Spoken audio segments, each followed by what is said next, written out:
But did anyone get sick while you were there?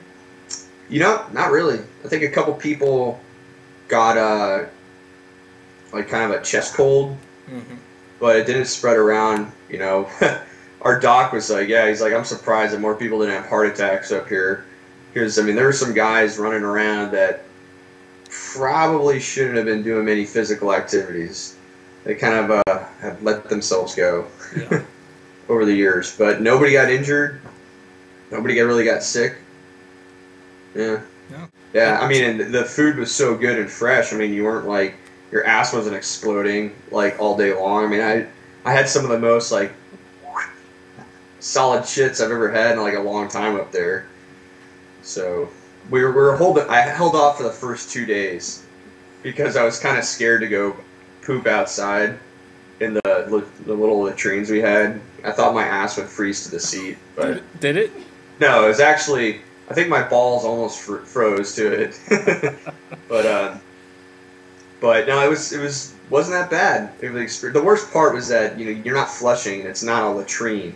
It's just basically like a gallon. One of those fuel drums cut in half with like a wood lid on it and a toilet seat nailed to that wood lid. So I mean, so you're just basically going into a 50-gallon drum. Yeah, with a garbage bag in it. So if it got filled up and you were the guy to go in there, I mean, you had to, pick up the big frozen block of poop, tie off the bag, just throw it outside and put a new one in. So I always knew the guy, he refused to shit into the, full toilet, full bags. No matter if there's, even one log sitting in there, he'd change it out. So I would always go in after him, because I didn't like shitting on top of the big cone of frozen shit either. So I just go in after him, and it smelled a lot nicer in there than 40 pounds of poop. Do you meet any interesting people up there? Do you have any visitors, VIPs, anything like that? Yeah, we definitely had some interesting people. The Chief of Naval Operations came up, Admiral Roughhead. My boss, Admiral McEnany, came up with a couple congressmen and some senators. So I met Senator Hagan from North Carolina. She was real nice. I had a pretty sweet mustache. Got a picture with her with my sweet mustache. You have to give me that picture. I think she was scared of me, to tell you the truth. I kept staring at her like, hey. But so that was the first group of VIPs. A bunch of guys who were on the appropriations committees for the Navy. So they went out and did an overnight sub ride and then came back through. So we only saw them once. We had the director and screenwriter for the remake of a movie called Ice Station Zebra. They spent about 5 days up there, which was interesting because the guy who's the director was also the director for Pineapple Express. So his name was David Gordon Green, and his oh really? Yeah. So that was pretty neat. They were really down to earth guys, just kind of hanging out, taking it all in, and yeah, it was pretty neat to see some normal dudes coming out of Hollywood, But yeah, really interesting. You got a real good idea of what it's like to be a director. We were kind of just shooting the shit about it, and because I don't know anything about making a movie except that movies are pretty sweet. So so it sounds a lot. It sounded interesting. So those guys are pretty cool. Second group of VIPs, I forget who was on there. I think it was all the Naval Reactors people were the second group. Oh, I stayed as far fuck away from them as possible. Yeah. There's some other people that were kind of just random up there. The PAO for Sublant was up there, or assistant PAO. She was really nice. Really dug the whole ice camp thing. I think her dad's an admiral too, so we all got along pretty well. There were a couple guys from Monterey Naval Postgraduate School. They were up there doing some experiments, but they were officers. One of the guys was really cool. The other one was kind of a douche. He was kind of a weirdo, actually. But the other guy was pretty sweet. He was real quiet, and then our last our night going through Anchorage, he just busts out karaoke. He's like up there, we're up there screaming at each other. "I Got You, Babe" by Sonny and Cher.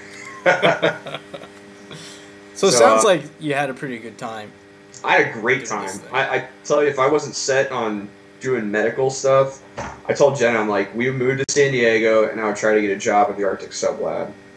I mean, it's very well run. The guys are real cool. It's a real tight knit group, and you're doing stuff that, yeah, it's related to submarines, but not really. I mean, the contingent that was up there on the ice, I mean, it's kind of like you're just doing really badass camping, you know, once every 2 years, and then the rest of the time, you know, you're supporting stuff like the Hampton did, and all that other, yeah, it was a really good time. It was nice. Nobody was being an asshole the whole time. Like our camp, not our camp director, but our officer, our OTC, Officer in Tackle Command, he was a great guy. Just you know, he was living it up too. Like he was just having a blast being up there. So everybody was real excited to be up there, and that never really turned bad. It never really got the whole Navy element into it, which just makes everything suck.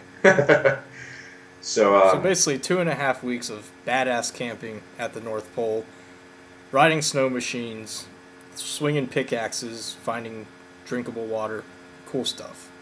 Yeah, and eating my face off. That sounds good. So given the choice, having to do, you know, a month of that or a month underway on a submarine, what would you choose? I choose a month of ice camp naked over being on a submarine ever again. No, I'm not staying in the Navy. So what are your plans? What does the future look like for you, and how are you preparing for it? Well, I'm kind of all set at this point. Hopefully the Congress gets their act together and figures out this whole GI Bill thing, because I'll be starting grad school this fall. Well, I'll be finishing grad school as a full-time grad student this fall, so I pretty much plan on taking the money from the GI Bill and then whatever money the university wants to give me for being a teaching assistant or research assistant, and that's it.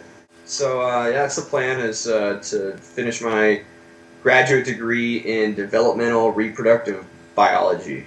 So short, that's the short title. The long title is pretty much, you know, has to do with, you know, fertilization, fertility, sperm, cloning, stem cells, and a couple other areas. So it's interesting. The med school's very well funded.